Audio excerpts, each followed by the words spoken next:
सबका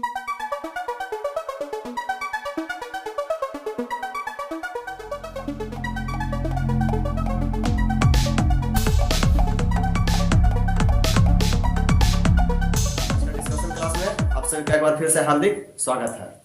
तो चलिए हम लोग शुरू करते हैं क्यूज। आज का पहला क्वेश्चन, जाट नेता राजा राम ने किसकी कब्र को लूटा था? अकबर के। बहुत बढ़िया, बिल्कुल सही जवाब। चलिए अगला सवाल है, मातृ दिवस किस महीना में मनाया जाता है? मई में। मई महीना में। मातृ दिवस हर एक साल मई के महीना में मनाया जाता है। अगला क्वेश्चन है, विश्व भारती विश्वविद्यालय की स्थापना किसने की थी? रविन्द्रनाथ टैगोर ने, बिल्कुल सही जवाब। अगला क्वेश्चन, जूते खेत के साक्ष्य कहां से प्राप्त हुए हैं? कालीबंगा। कालीबंगा, बिल्कुल सही जवाब है। जूता हुआ खेत के साक्ष्य कालीबंगा से प्राप्त हुआ है। अगला सवाल, किस देश ने सर्वप्रथम कानून बनाकर इच्छा मृत्यु की वैधता प्रदान की? पेरू। नहीं, नीदरलैंड। नीदरलैंड, बिल्कुल सही जवाब। नीदरलैंड देश ने सबसे पहले कानून बनाया और वहां इच्छा मृत्यु की वैधता को प्रदान किया। अगला सवाल है कि भारत में रविवार की छुट्टी कितना ईस्वी से प्रारंभ हुई? 1843 ईस्वी, बिल्कुल सही जवाब। अगला क्वेश्चन है कि हिंडोला भवन या दरबार हॉल का निर्माण किसने करवाया था? हुसंग शाह ने, बिल्कुल सही जवाब। अगला क्वेश्चन है कि भारत के प्रथम भारतीय महिला विश्वविद्यालय की स्थापना किसने की? भारत के प्रथम भारतीय महिला विश्वविद्यालय की स्थापना डीके कार्बे, बिल्कुल सही जवाब। अगला क्वेश्चन, लाहौत्से पर्वत श्रेणी किस देश में है? लाहौत्से पर्वत श्रेणी किस देश में है? कोई भी? नेपाल देश, बिल्कुल सही जवाब। राजघाट बांध किस नदी पर स्थित है? बेतना नहीं, बेतवा नदी, बिल्कुल सही। उटक मंड पर्यटन स्थल किस राज्य में है? उटक मंड पर्यटन स्थल किस राज्य में है? तमिलनाडु राज्य, बिल्कुल सही जवाब। अगला क्वेश्चन, लिविंग विद ऑनर पुस्तक के लेखक कौन है? शिव खेड़ा, बिल्कुल सही। सोने का सबसे बड़ा सिक्का क्या कहलाता है? नहीं, संसद, बिल्कुल सही जवाब। चलिए अगला सवाल, ज्ञानी जैल सिंह ने राष्ट्रपति की वीटो शक्ति का उपयोग कितना ईस्वी में किया था? 1986 ईस्वी। यानी कि जो राष्ट्रपति को वीटो शक्ति मिलता है उसका प्रयोग उन्होंने कब किया था? 1986 ईस्वी में। अगला सवाल, दिल्ली को राजधानी का दर्जा किस संविधान संशोधन के द्वारा प्राप्त हुआ? 69वां संविधान संशोधन, बिल्कुल सही जवाब। अगला सवाल है कि मणिपुर को विशेष राज्य का दर्जा कितना ईस्वी में मिला? 1972, बिल्कुल सही। इंटरनेशनल पोटैटो सेंटर कहाँ में स्थित है? पेरू में, बिल्कुल सही। अगला क्वेश्चन, भारत का सबसे पुराना अखबार कौन सा है? मुंबई अखबार। बम्बई समाचार, बिल्कुल सही जवाब। अगला क्वेश्चन है, भारतीय क्रिकेट कंट्रोल बोर्ड बीसीसीआई की स्थापना कितना ईस्वी में हुई और कहाँ में हुई और किसकी अध्यक्षता में हुई थी? 3 क्वेश्चन। मुंबई में मुंबई में 1928 ईस्वी में। चलिए ठीक है। नहीं, आर.ई. ग्रेट गोबेल की अध्यक्षता में हुई थी। क्लियर हो गया? भारतीय क्रिकेट कंट्रोल बोर्ड की स्थापना 1928 ईस्वी में और मुंबई में हुई थी और आर.ई. ग्रेट गोबेल की अध्यक्षता में हुई थी। अगला क्वेश्चन, न्यूटन का दूसरा गति नियम किस चीज को परिभाषित करता है? बल को, ठीक है। यानी कि बल के परिभाषा को बताता है न्यूटन का दूसरा गति नियम। न्यूटन का 3 गति नियम है, सबको मालूम होगा। अगला सवाल है कि गीता का अंग्रेजी अनुवाद किसने किया था? गीता, आप लोग शब्द को जानते होंगे, गीता। विलियम विल्किंस ने किया था। अगला सवाल, ड्रमलिन किसके द्वारा निर्मित स्थलाकृति है? ड्रमलिन जो है किसके द्वारा निर्मित स्थलाकृति है? हिमनद, बिल्कुल सही जवाब। अगला सवाल, सितार जो है किस ऊर्जा को किस ऊर्जा में परिवर्तित करता है?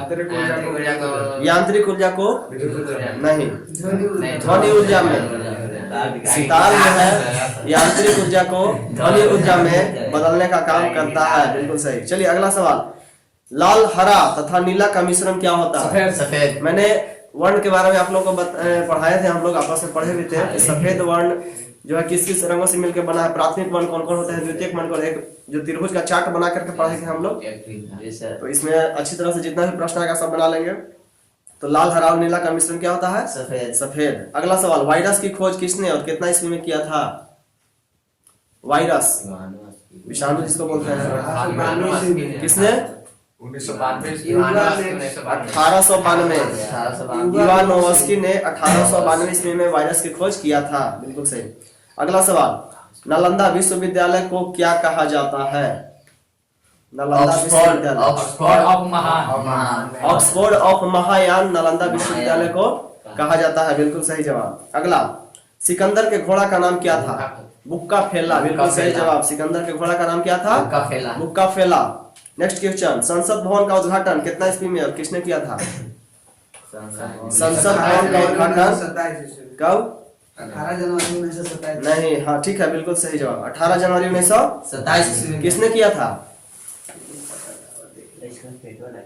Lord Irwin. Lord Irwin. बिल्कुल सही जवाब। संसद भवन का उद्घाटन 18 जनवरी 1927 में लॉर्ड इरविन ने किया था। अगला सवाल है कि ऑल इंडिया ट्रेड यूनियन की स्थापना कितना ईस्वी में की गई थी?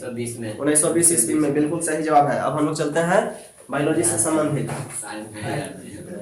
यानी कि जीव विज्ञान जो है उसमें हम लोग पढ़ेंगे। 96 पढ़ना है। तो चलिए, इसमें का पहला क्वेश्चन है, जाइलम का कार्य क्या है? जाइलम का कार्य है जड़ से जल को सभी अंगों तक पहुंचाना। जाइलम और फ्लोएम दो चीज के बारे में पूछता है अक्सर परीक्षा में। तो जाइलम का कार्य है कि जड़ के द्वारा अवशोषित जल एवं खनिज को सभी भागों में पहुंचा देना, यानी कि जो भी जल को अवशोषित करता है सब तक पहुंचाना। फ्लोएम का कार्य क्या है? फ्लोएम पौधों को पौधों तक पहुंचाना है। नहीं सर, बने खाद्य पदार्थ को पेड़ पौधों को अन्य भागों में पहुंचाना। इनका कार्य है भोजन को पौधे के अन्य भाग में पहुंचाना। जहां उसका काम था कि जल के द्वारा अवशोषित जल को अन्य भागों तक पहुंचाना, तो इसका काम है भोजन को पौधे के अन्य भाग तक पहुंचाना। अगला सवाल है कि कौन सा भूमिगत जल पौधों के द्वारा ग्रहण किया जाता है? कौन सा भूमिगत जल पौधों के द्वारा ग्रहण किया जाता है? कोशिका जल। बिल्कुल सही जवाब। कोशिका जल, जल जो कि जड़ के द्वारा अवशोषित किया जाता है। अगला सवाल है कि आर्द्रता बढ़ने से वाष्पोत्सर्जन का क्या होता है? कम जाता है। जैसे ही आर्द्रता बढ़ेगा वाष्पोत्सर्जन की क्रिया कम जाएगा। वही है, कम जाता है या घटता है, एक ही बात है। अगला क्वेश्चन, हवा तेज होने पर वाष्पोत्सर्जन क्या होता है? हवा अगर तेज जाए तब बढ़ जाता है। अगला क्वेश्चन, तापमान अगर बढ़ेगा तब वाष्पोत्सर्जन क्या होगा? तब वहां पर भी बढ़ जाएगा। यानी कि 3 कंडीशन हम लोग पढ़ लिए। आर्द्रता बढ़ने से वाष्पोत्सर्जन घटता है, हवा बढ़ने से बढ़ता है वाष्पोत्सर्जन, और तापमान भी बढ़ने से वाष्पोत्सर्जन बढ़ता है। अगला क्वेश्चन है कि पौधों की वृद्धि के लिए कितने आवश्यक तत्वों की आवश्यकता होती है? 16 आवश्यक तत्वों की आवश्यकता होती है। बिल्कुल सही। अगला क्वेश्चन है कि जैविक खाद के रूप में किसका प्रयोग किया जाता है? एजोला। बिल्कुल सही। अंतर्राष्ट्रीय चावल अनुसंधान केंद्र कहाँ है? मणिपुर नहीं, मनीला। कहाँ में है, किस देश में? फिलीपींस। Manila Philippines. ठीक है। अगला सवाल है, प्रकृति में कार्बन डाइऑक्साइड की मात्रा कितनी होती है? 0.03। सबका अलग अलग है, ऑक्सीजन अलग है, नाइट्रोजन अलग है, ये सब अलग अलग है। इसमें कार्बन डाइऑक्साइड की मात्रा है 0.03%। पानी में कार्बन डाइऑक्साइड की मात्रा कितनी होती है? 0.3% पानी में। अगला सवाल है कि जिबरेलिन का कार्य क्या है? पौधों को लंबा करना। पौधा, अगर कोई पौधा है तो उसको लंबा करने का काम कौन करता है? जिबरेलिन करता है। अगला सवाल है कि पौधों में जीवाणु के द्वारा होने वाला रोग कौन कौन है? पौधे में जीवाणु के द्वारा होने वाला, एक दिन और हम लोग पढ़े हैं। पौधों में जीवाणु जनित रोग कौन कौन है हम बताते हैं, अगर नहीं याद है तो। देखिए, इसमें आलू का सैथिल रोग, धान का अंगमाली रोग और साइट्रस कैंसर। ठीक है। नेक्स्ट क्वेश्चन है कि जिन शब्द का प्रयोग सबसे पहले किसने किया? जिन शब्द का प्रयोग सबसे पहले किसने किया? जो हानसेन ने किया। वनस्पति विज्ञान के जनक किनको कहा जाता है? थियोफ्रेस्टस। वनस्पति विज्ञान के जनक किनको कहा जाता है? थियोफ्रेस्टस को। कालाजार एवं त्वचा रोग किससे होता है? बालू मक्खी से। बिल्कुल सही जवाब। अगला सवाल है, ट्रिपैनोसोमा या निद्रा रोग जिसको कहते हैं, वह किसके काटने से होता है? मच्छर। कौन सा?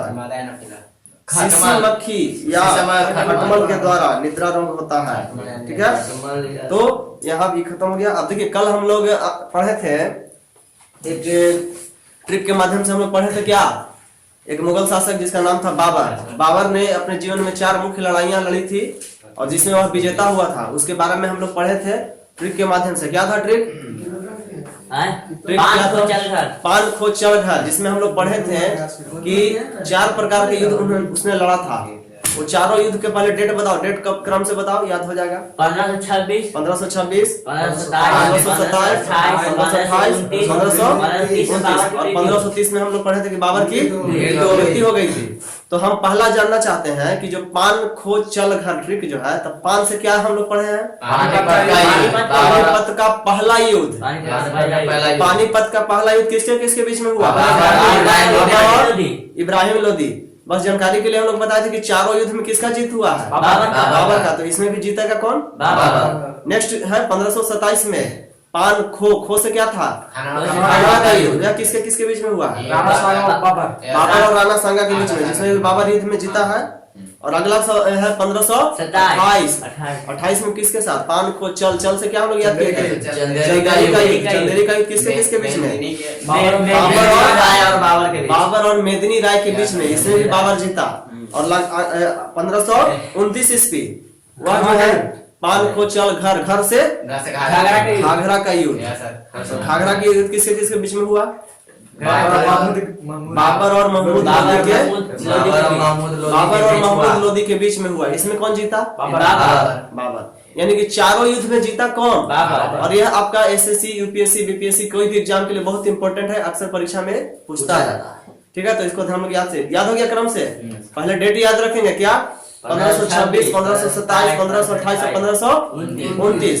पान खो चल घर, पान से हो गया पानीपत का पहला युद्ध बाबर और इब्राहिम लोदी के बीच। खो से खानवा का युद्ध बाबर और राणा सांगा के बीच। चल से चंदेरी का युद्ध बाबर और मेदिनी राय के बीच। और घर से घाघरा का युद्ध बाबर और महमूद लोदी के बीच। चारों युद्ध में कौन जीता है? बाबर जीता था।